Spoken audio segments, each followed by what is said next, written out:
있습니다. 제가 먼저 읽도록 하겠습니다. 사마리아 여자 한 사람이 물을 기르러 왔음에 예수께서 물을 좀 달라 하시니 사마리아 여자가 이르되 당신은 유대인으로서 어찌하여 사마리아 여자인 나에게 물을 달라 하나이까 하니 이는 유대인이 사마리아인과 상종하지 아니함이로라.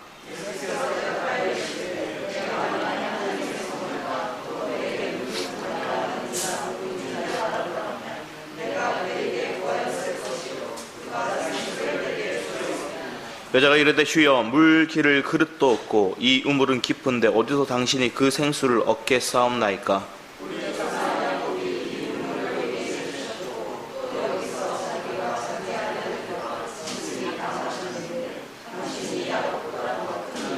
예수께서 대답하여 이르시되 이 물을 마시는 자마다 다시 목마르려니와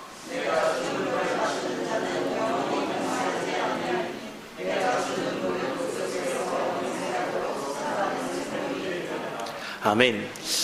우리가 살아가다 보면 많은 결핍의 요소를 느끼게 됩니다. 저도 이렇게 어릴 때, 자랄 때, 저희 아버지가 경상도 분이시고, 아버지도, 일찍 부모님들을 이렇게 초등학교 때 다 두 분이 다 돌아가시고 나니까 혼자 이렇게 외톨이 같이 지내오셨던 거예요. 그러다 보니 아버지도 당연히 자녀에게 어떠한 사랑을 줘야 되는지를 잘 모르셨던 것 같아요. 그런데 그런 요소들을 이렇게 생각하면서 제가 하루는 이게 상처라 생각했던 것들이 뭐냐 하면 아버지는 왜 내게 따뜻하지 않지? 이런 생각을 많이 가졌었어요. 그러고 나서 마음 가운데 이런 제 안에 결핍의 요소를 가지고 있으니까 커서도 하나님을 이렇게 만나고 하나님을 교제하는 데 있어서 하나님이 아버지다 이렇게 얘기하는 데 있어서 조금 거리감이 느껴질 때가 있었어요. 왜냐하면 내가 아는 아버지는 별로 말이 없었거든요. 밥 먹자 이런 말도 잘 안 하셨어요. 왜? 다 밥 드시고 오셨거든요. 그러니까 밥은 어머니와 이렇게 먹고 어머니와 이렇게 결핍된 요소들이 참 많았어요. 그러다 보니 제 안에서 아버지에 대한 부분이 뭔가를 잘 못 느끼고 또 하나님 아버지에 대한 부분들을 아버지라고 하는데 아버지의 사랑이 뭘까를 잘 못 느꼈었어요. 그런데 제가 지금 이렇게 지내오는 상황들 속에서 다시 되돌아보니까 아버지는 아버지 방식대로의 사랑을 주고 계셨더라고요. 뭐냐면 저희 아버지는 그 여름이 되면 항상 이렇게 여행을 이렇게 데리고 다니셨거든요. 그래서 여행을 가더라도 한 군데 간 게 아니라 여러 군데 이렇게 다니셨어요. 그런데 여행을 갈 때 늘 가기 전날 밤이나 아니면 당일 아침에 얘기해 주셨어요. 그러니까 약속을 친구들하고 약속도 잡아놨고 뭔가 계획 내가 하고자 하는 계획들이 있었는데 가자고 하니까 초등학교 때는 그게 좋았는데 점점 지나고 나니까 이게 분리된 관계 속에서 내 이 결핍의 요소를 다른 것들로 이렇게 채우고 있으니까 아버지가 가자고 하는데 가기 싫은 거예요. 불만이 있고 이런 마음이 있었는데 하루는 그 여행을 가서 아버지가 운전을 이렇게 장시간 운전을 하시고 난 다음에 커피를 드시고 있는데 그 커피를 제가 툭 쳐버린 거예요. 그러니까 아버지가 새 차를 뽑으신 지 얼마 되지 않았을 때 그 커피를 이렇게 차에다 다 이렇게 쏟아내니까 아버지도 순간 이렇게 너무 화가 나셨는지 아니면 분노가 올라오셨는지 저를 이렇게 때리셨거든요. 그러니까 그때 느꼈던 제 마음이 오래 가지더라고요. 오래 이게 상처로 남더라고요. 아버지 그때 차보다 못한 아들 아버지는 나보다 차를 더 가치 있게 생각하시구나 이런 생각이 제 안에 은근히 이렇게 배어있더라고요. 그러니까 제 안에 그런 마음이 있으니까 그런 갈등들로 인해서 아버지에 대한 그런 저의 마음이 오픈되지 않았던 것들을 보게 하시는 시간들이 있었어요. 여러분들은 결핍의 요소들을 사실은 다른 가치 있는 것들로 인해서 채우려고 합니다. 그래서 결혼하는 사람들도 보면 배우자를 선택할 때 자기의 이 결핍의 요소를 채우려고 하는 사람들이 많고 또 아니면 직장에서도 어떤 다른 상대를 내가 친밀하게 가지고자 하는 직장 동료들도 보면 자기의 이 결핍의 요소를 채우려고 할 때가 참 많이 있습니다. 그런데 이 결핍의 요소를 발견했을 때 그걸 상대로 인해서 채우려고 할 때 우리의 마음 가운데 이게 온전하냐는 거예요. 그게 완전하냐는 거예요.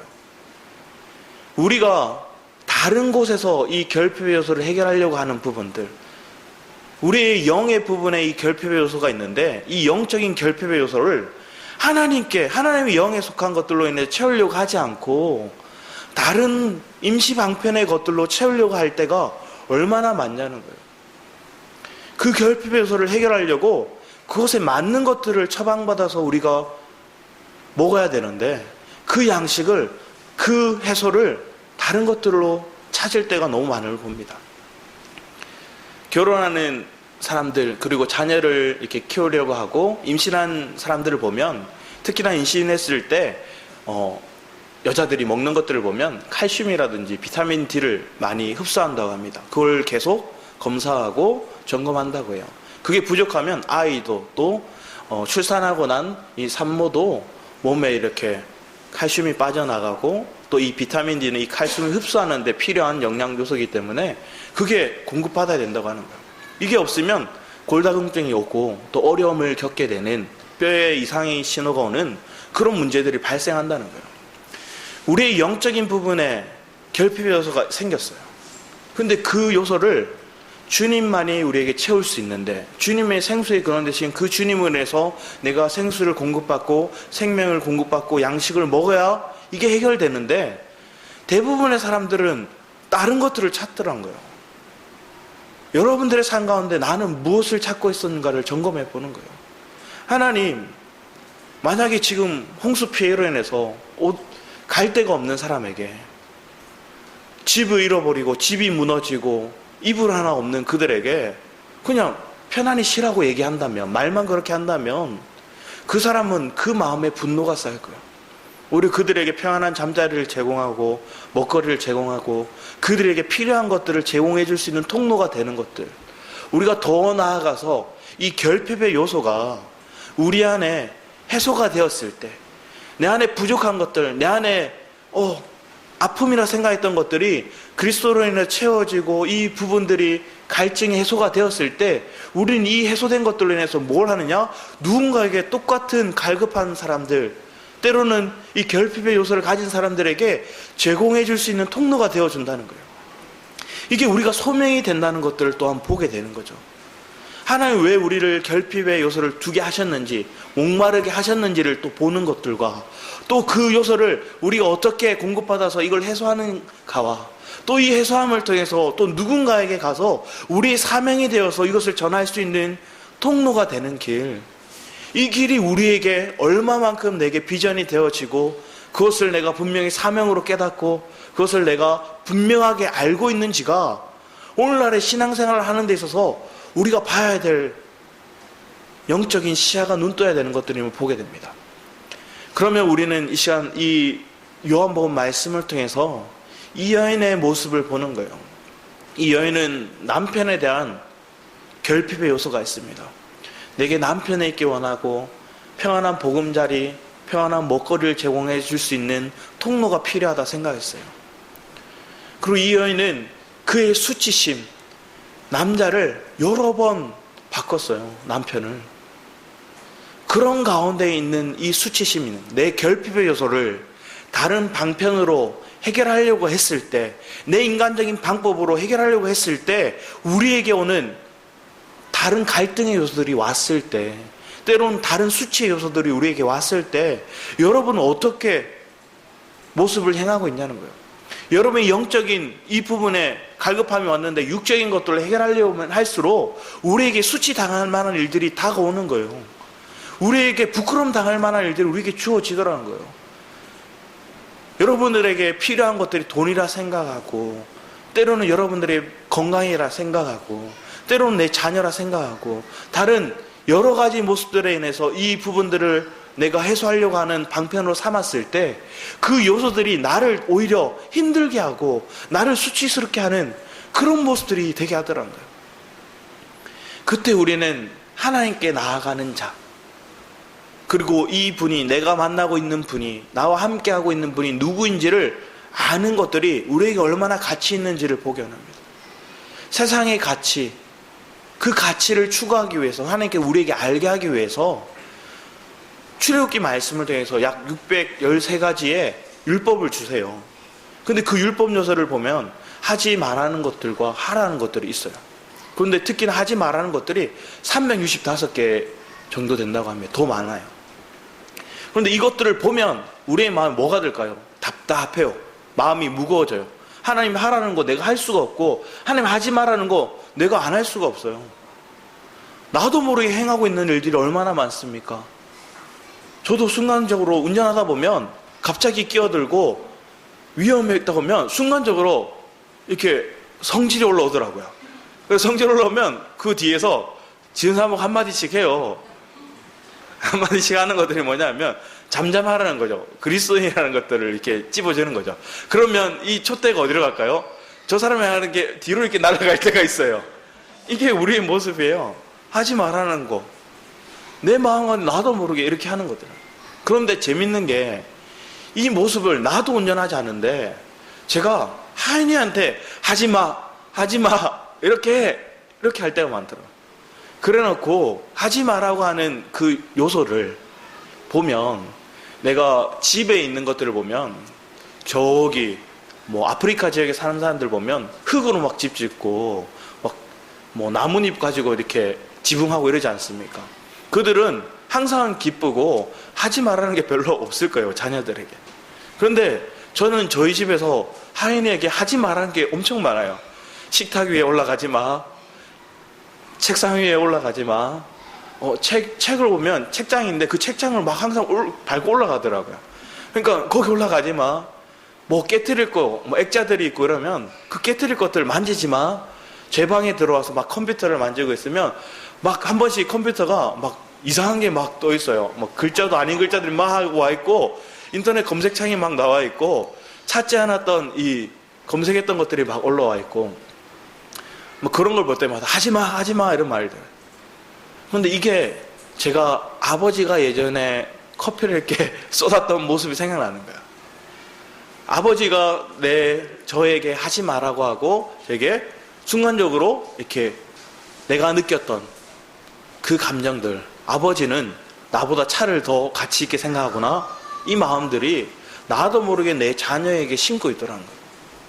내 자녀에게 이 아이가, 아빠는 시간이 지나서 아빠는 컴퓨터가 나보다 더 귀한가? 책상이, 식탁이, 액자가 나보다 더 귀한가? 왜 나보고 이거 하지 말라고 그러지? 왜 제재를 계속 가하지? 그러면서 저 자신을 이렇게 보게 되더라고요.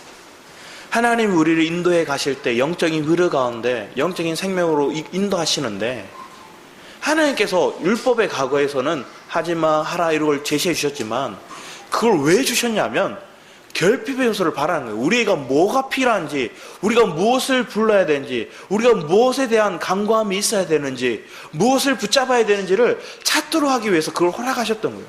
내가 지킬 수 없고 나의 부족함을 보고 나의 연약함을 보험을 통해서 주님을 찾고, 아, 주님, 내게 결핍한 것들이 그리스도입니다. 그리스도의 생명이 필요합니다. 이걸 찾고 부르짖도록 하기 위해서 이걸 허락하셨는데, 우리도 모르게 이런 율법적인 요소를 내 가정에, 내 남편에, 내 아내에게, 내가 사랑하는 사람들에게 이걸 제시하고 그걸 지키라고 행하는 거예요.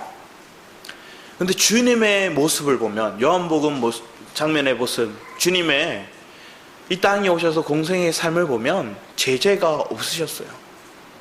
그분의 모습을 보면 우리가 스스로 주님 이렇게 할게요, 주님을 위해서 목숨을 바치겠습니다, 이렇게 고백하는데, 우리에게 얘기하시는 것들은 베드로에게 이렇게 얘기하지 않습니까? 주를 위해 목숨을 바치겠습니다 하니까 네가 닭이 울기 전에 3번 나를 부인할 거야. 주님 우리의 연약함을 아시는 거예요. 우리의 결핍의 요소로 인해서 드러나는 온전치 않음을 아시는 거예요. 그것까지도 주님은 품고 계시고, 그걸로 인해 주님이 상처받았거나 그걸로 인해서 마음이 실망하거나 그러지 않으시더라는 거예요.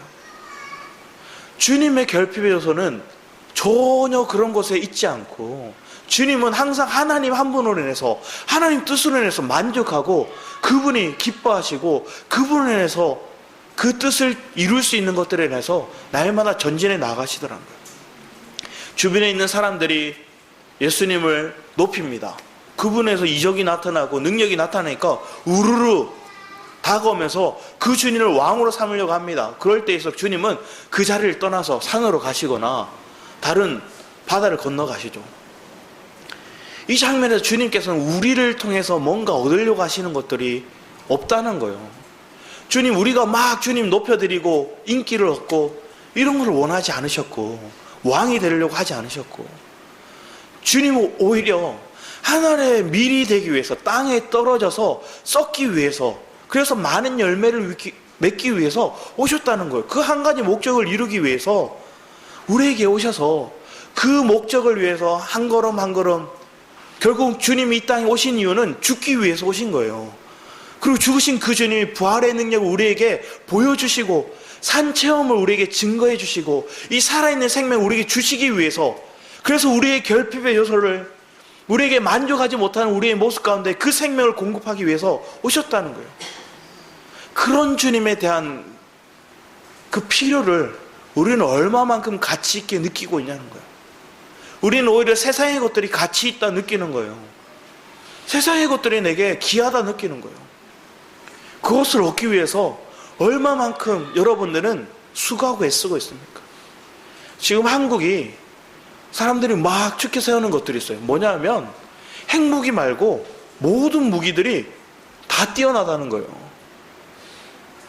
장갑차도, 전차도, 탱크도, 또 현무포라는 미사일도, 그럼 여러 가지 미사일들을 개발하는데 핵무기 말고 개발한 무기들이 다 뛰어나다는 거예요.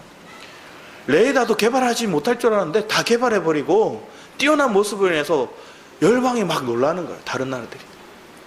그런데 이것을 보면서 또 한편에 무거운 마음이 있어요. 왜냐하면 창세기 3장 이후로의 모습을 보는 거예요. 하나님의 에덴 동산에 떠나서 죄를 범한 이 가인의 후손들이 무엇을 행했는가? 그들은 스스로 기쁨을 추구하기 원했고, 스스로 무기를 만들고 성벽을 쌓아서 그들이 스스로 지킬 수 있다 생각하고, 스스로 기쁨을 공급받을 수 있다 생각했던 그런 무지함에 속지 않았습니다. 우리의 모습도 동일한 거예요. 지금 한국이 너무나 치안이 보장되고, 어떤 세계의 나라보다 밤에 안전하다 하고 소매치기 범위 없고, 어떤 물건을 카페에 두고더라도 훔쳐가는 사람들 없고, 외국인들이 막 지켜 세웁니다. 그런데 그럴수록 우리 한국의 반문화는 발달하고 더 쾌락으로, 더 탐욕으로, 더 하나님에서 벗어나 음란으로 빠져들고 있지 않습니까? 우리가 생각했을 때, 인간의 생각에는 이게 안전이라 생각하고, 우리가 생각했을 때는 이게 좋은 거라 생각했던 것들이 오히려 우리를 속이고, 우리를 본질을 붙잡지 못하게 만들고, 하나님에게 벗어난 길에 우리가 더 마음이 뺏기게 하지 않습니까? 우리가 살아가는 삶 속에 우리는 결핍의 요소로 인해서 사실은 발전하기 시작했어요. 세탁기가 생겨나고 건조기가 생겨나고, 또 여러분이 얼마나 편안해졌습니까? 식기, 세척기, 식세라고 하더라고요. 식세 아주머니, 이모니 모셨다고 막 반기는 사람들을 봐요. 우리 집에 식세 이모니 모셨어, 이렇게 하는 분들. 설거지조차 이제는 막 기계가 해주고, 빨래 말리는 것들도 이제는 장마철에 얼마나 이게 건조기가 있으면 좋습니까? 그런데 이걸 위해서 얼마나 많은 사람들이 돈을 벌기 위해서 시간을 투자하고 있습니다. 우리를 그것을 얻기 위해서 내 많은 에너지들을, 내 많은 재능들을 돈 벌기 위한 것들에, 그걸 사기 위한 것들에 쏟아붓고 있다는 거예요. 그 결핍의 요소를 해결하기 위해서, 조금 더 편안한 삶을 위해서 우리는 그 모든 것들을 투자하고, 우리의 에너지를 쏟고, 우리의 재능들을, 우리의 시간들을 다 허비할 때가 얼마나 많냐는 거예요. 주님이 원하는 그 목적, 예수 그리스도가 원하셨던 것들은 오직 한 길밖에 없으셨어요. 하나님의 뜻을 이루기 위해서 그 길을 향해서 전진했어요. 사람들이 그를 세워주고, 그들의 형제들이 네가 능력 나타내면, 네가 권세를 드러내면 인기를 많이, 사람들에게, 세상 사람들의 인기 얻을 테니까 해봐라 얘기합니다. 그때 주님은 하지 않으세요. 사람의 말에, 사람의 어떤 요구에 하나님 반응하지 않으셨어요. 오로지 한 가지 목적에만 있었던 거예요. 왜 그럴 수 있었는가? 하나님 한 분만으로 인해서 만족했기 때문이란 거예요.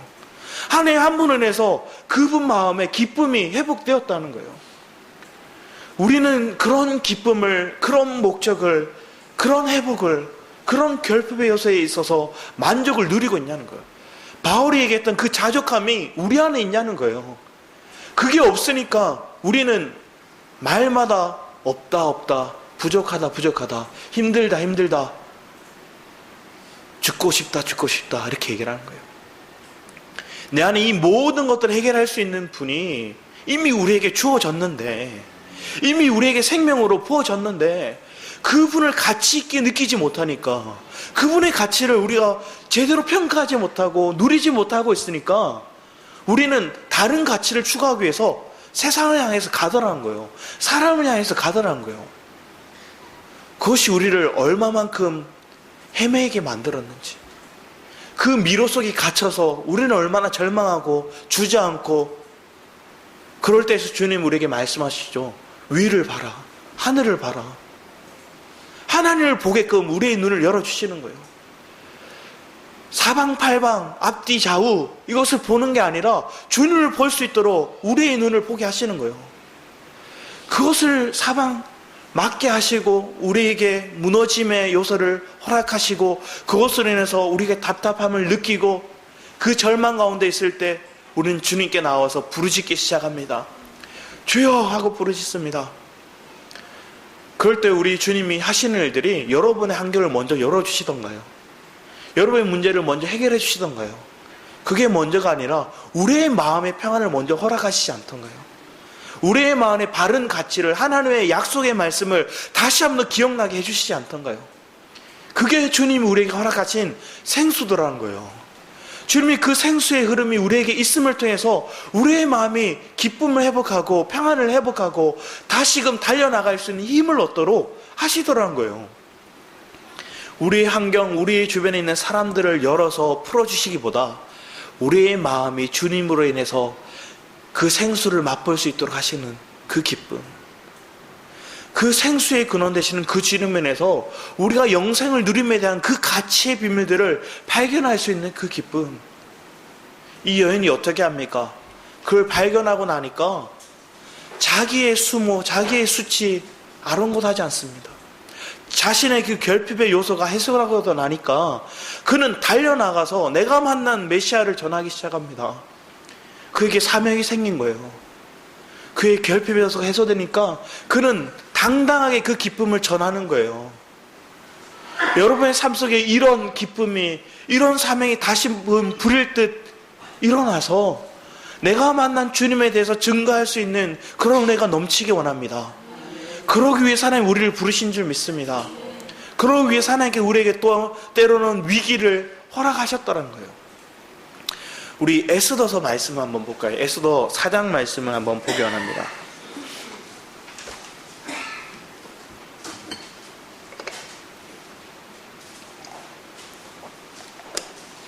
(4장) 16절 17절 말씀 한번 읽어주셨습니다. 에스더서 4장 16, 17절 말씀입니다.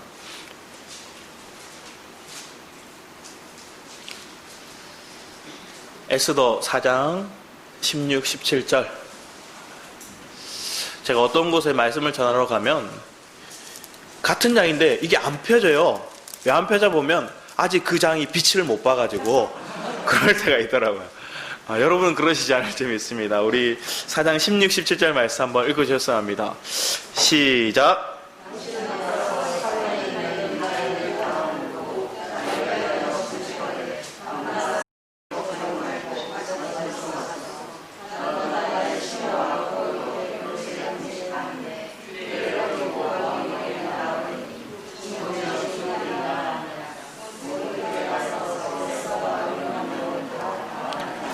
아멘. 우리는 에스더서를 잘 알고 있어요. 에스더는 페르시아 왕국의 이제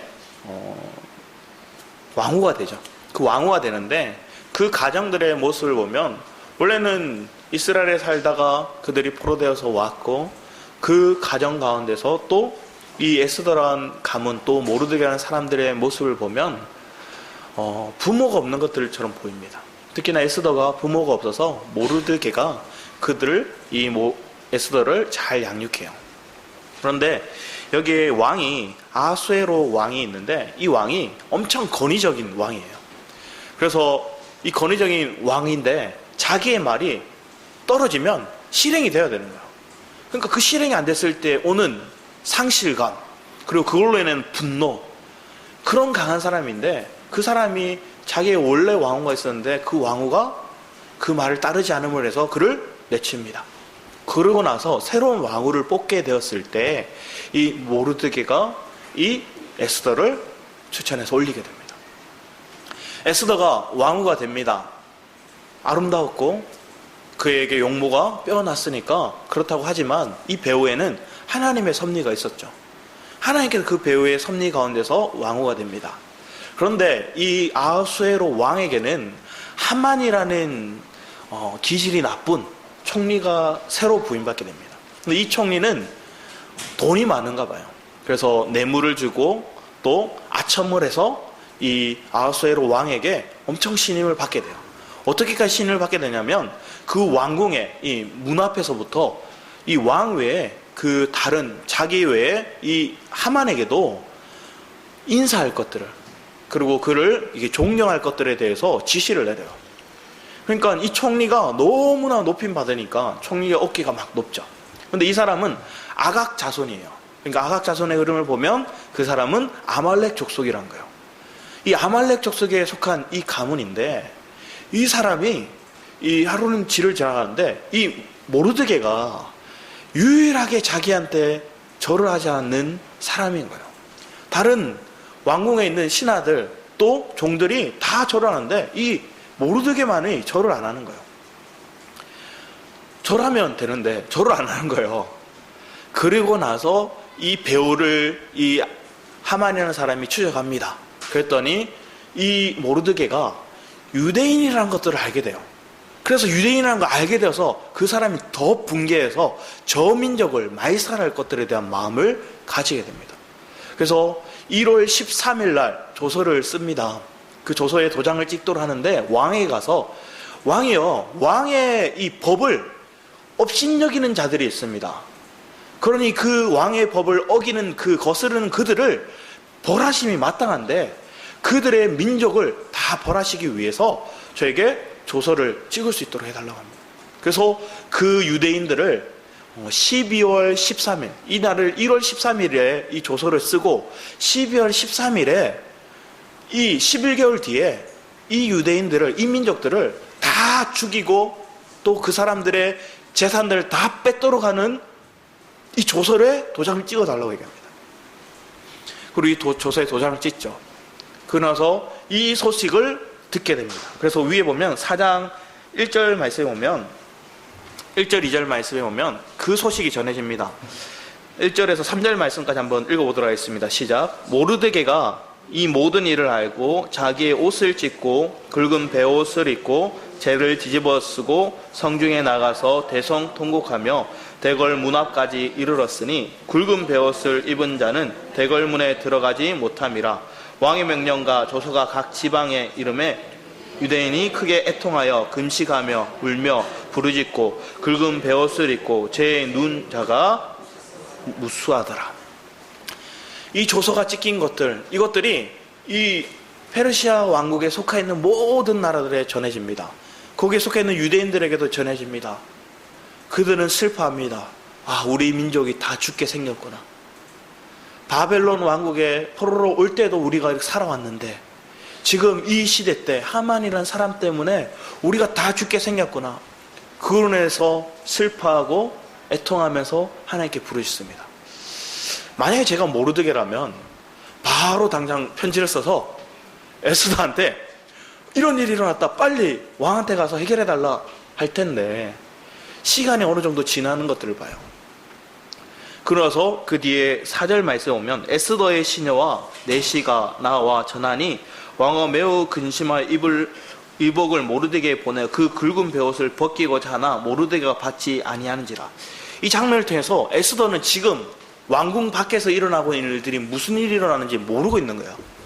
모르고 있는 그때에 이 모르드게가 이제는 가르쳐주죠. 그래서 그 5절 말씀 에스더가 왕의 어명으로 자기에게 가까이 있는 내시 하닥을 불러 명령하여 모르드게에게 가서 이것이 무슨 일이며 무엇 때문인지 알아보라 하며 그 소식을 다 전하게 듣는 거예요.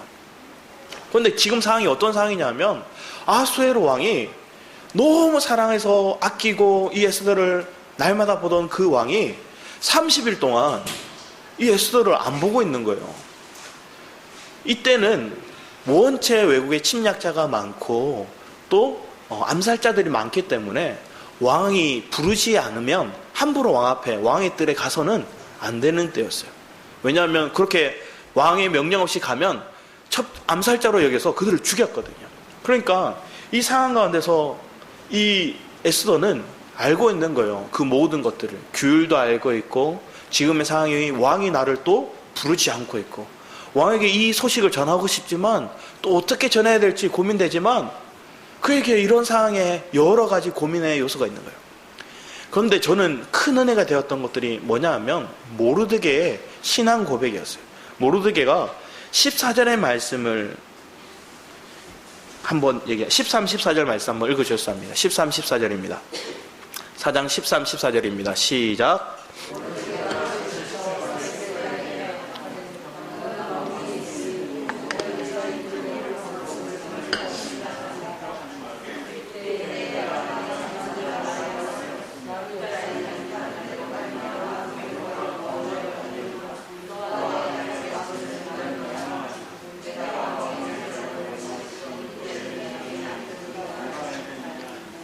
이 모르드게의 고백이 너무나 놀라운 거예요.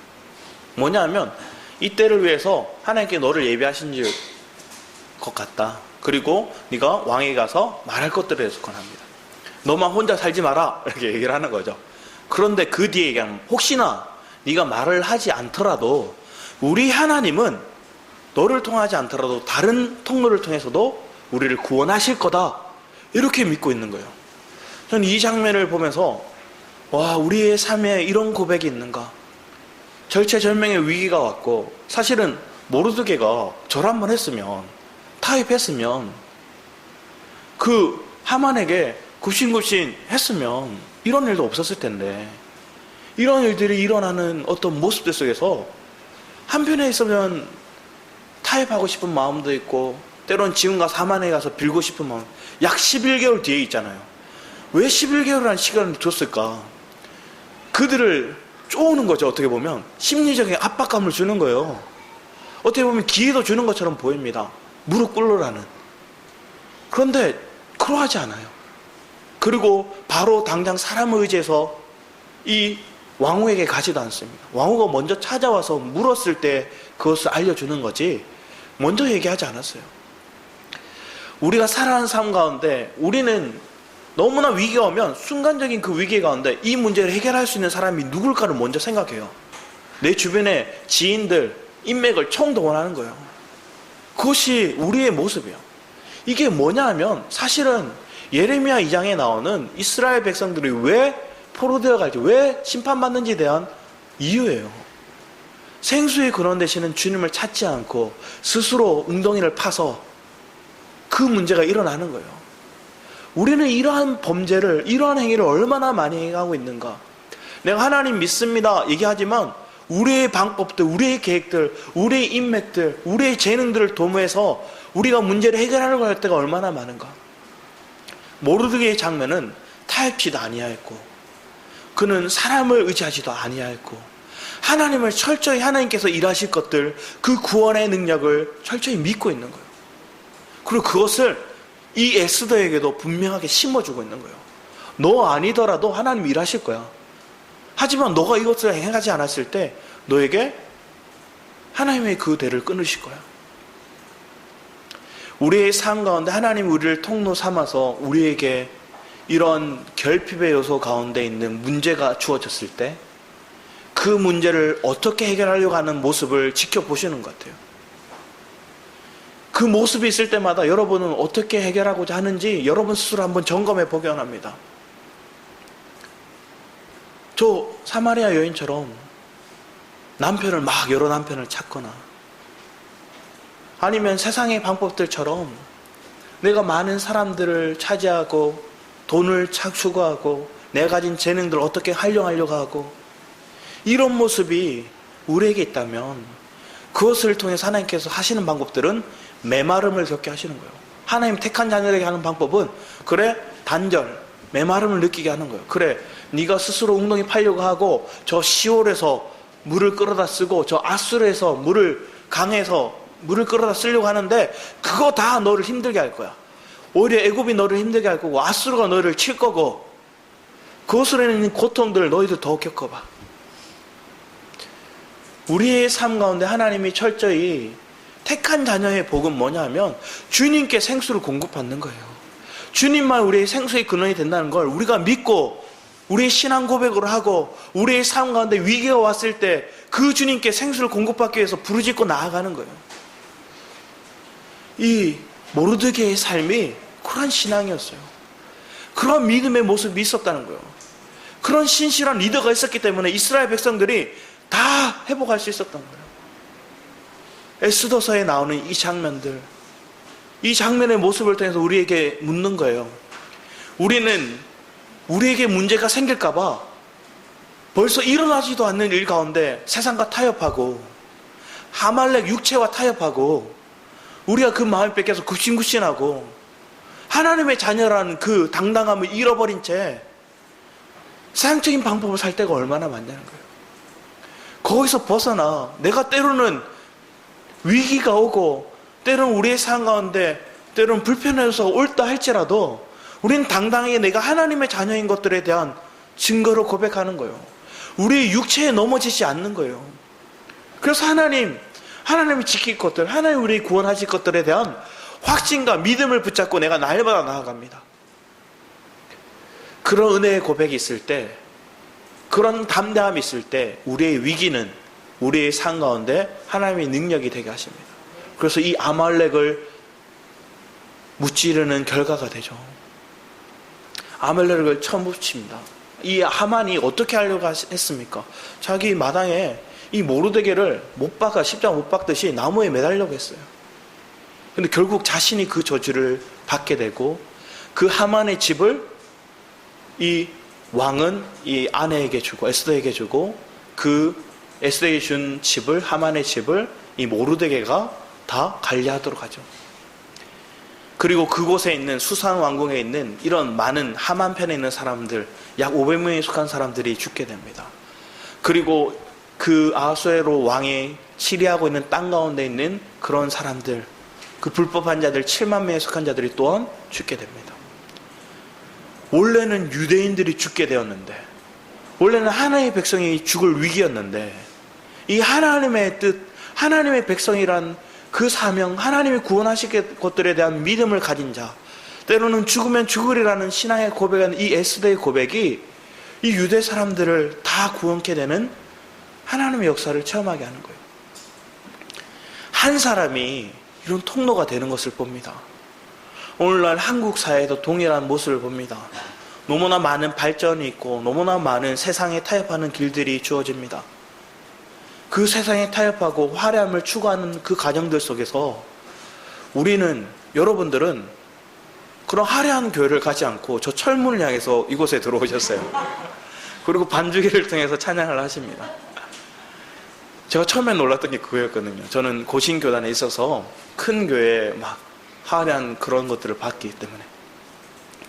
그런데 여러분은 이런 화려함을 추구함이 아니라 생수의 맛봄이 여러분 가운데 있음을 고백합니다. 그것을 맛보았기 때문에 여러분 날마다 감사하시는 거예요.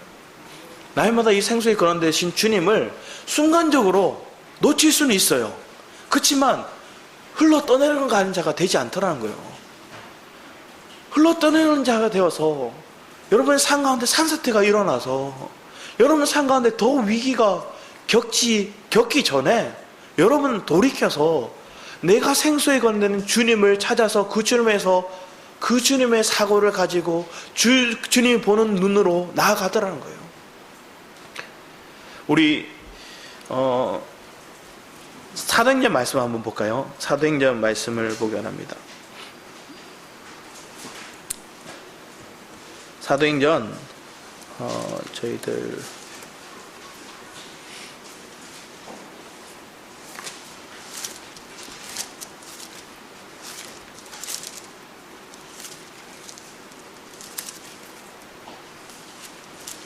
(22장) 말씀 한번 보기 원합니다.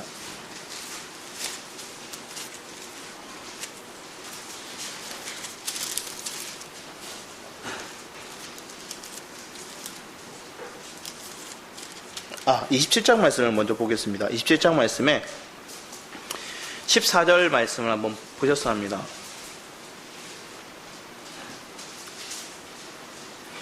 27장, 사도행전 27장 14절 말씀 한번 보셨어야 합니다. 17절 한번 읽어주셨어야 합니다. 14절부터 17절까지 한번 읽어주셨어야 합니다. 시작.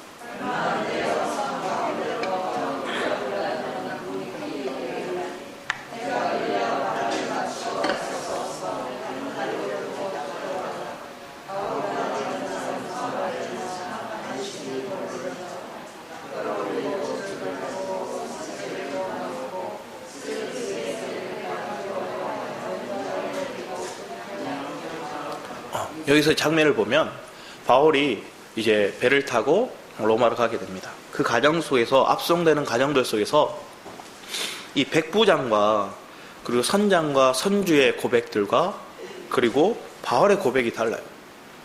바울이 뭐라고 얘기냐면 10절 말씀 말하되 여러분이여 내가 보니 이번 항해가 하물과 배만 아니라 우리 생명에도 타격과 많은 손해를 끼치리라 하되 얘기합니다. 이 바울은 하나님의 영이 그에게 말씀하심을 따라 어떤 일이 일어날지를 이미 알고 있었어요. 그리고 가지 말 것들에 대해서 얘기를 했는데 그 뒤에 말씀에 보면 이 백부장과 선주의 모습을 보면 백부장이 선장과 선주의 말을 바울의 말보다 더 믿더라. 그러면 그들이 무슨 생각을 가지고 있냐면 그 항구가 겨울을 지내기에 불편함으로 얘기를 하는 거예요.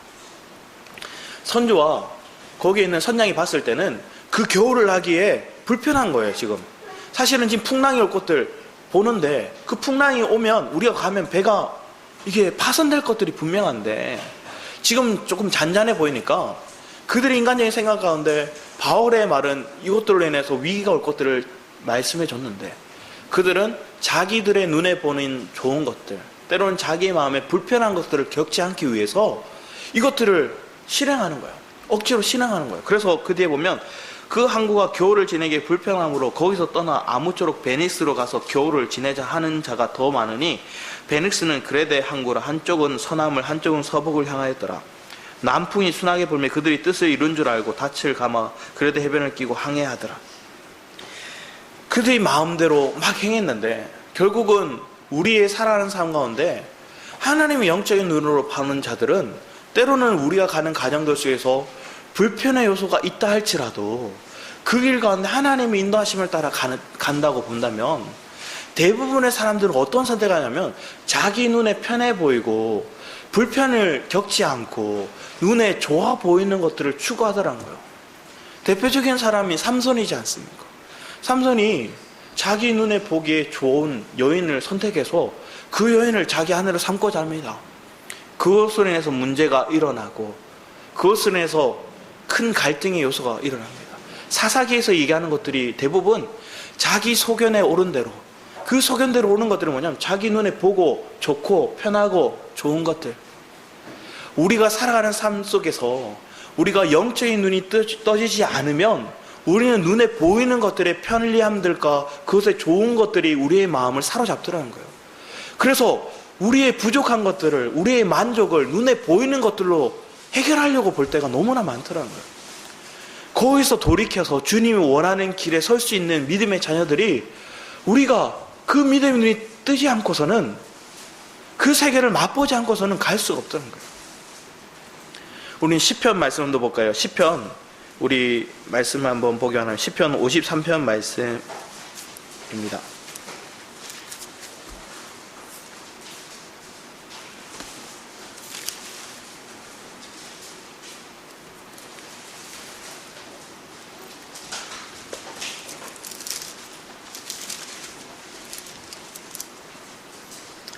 (53편) 1절 말씀을 먼저 한번 읽어주셨습니다. 1절입니다. 53편 1절입니다. 시작.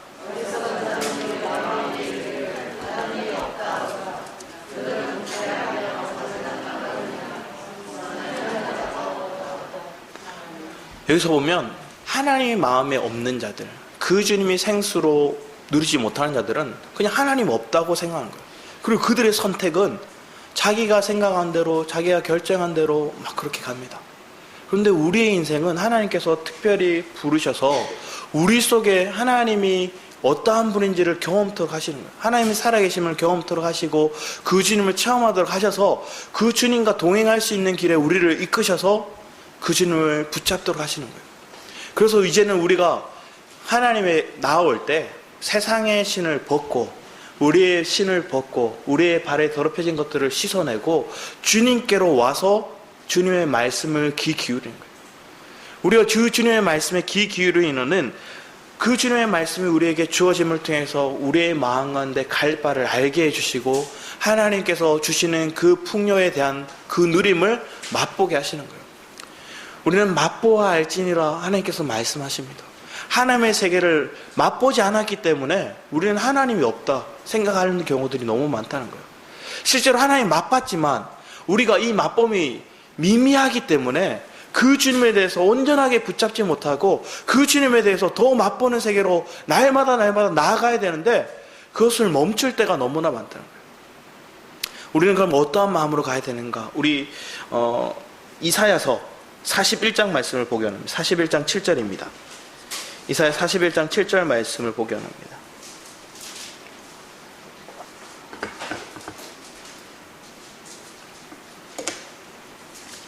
(41장) 17절 말씀 한번 읽어주셨습니다. 이사야 41장 17절 말씀입니다.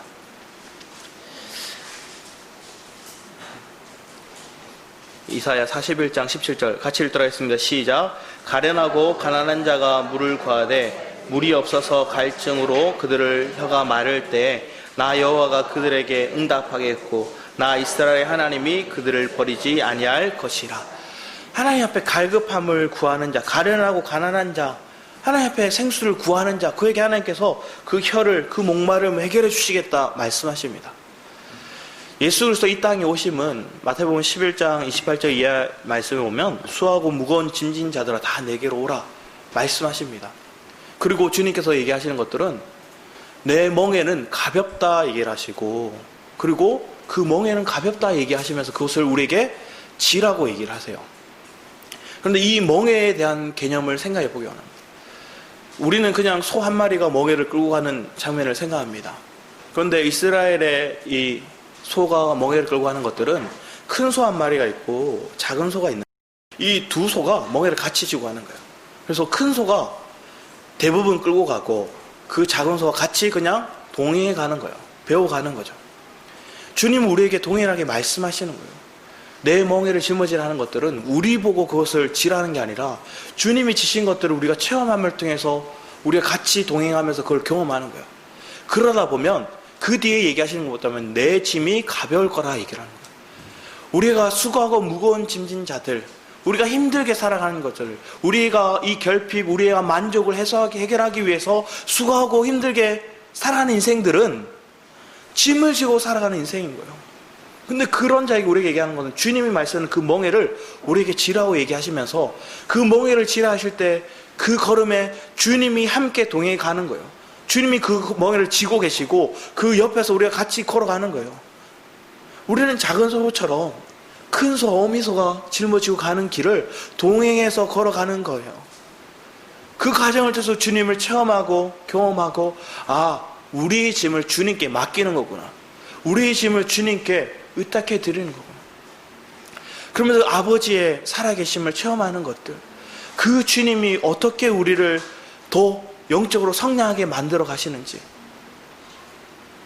우리는 그런 승리의 삶을 경험함을 통해서 더 이상 낙담하는 인생이 아니라 생수의 근원 대신 주님 은혜에서 만족하고 그 주님이 구원의 확신을 가지고 우리는 그 기쁨을 증거할 수 있는 저와 여러분의 삶이 되기를 축원합니다. 아멘. 기도하도록 하겠습니다. 사랑해 주님,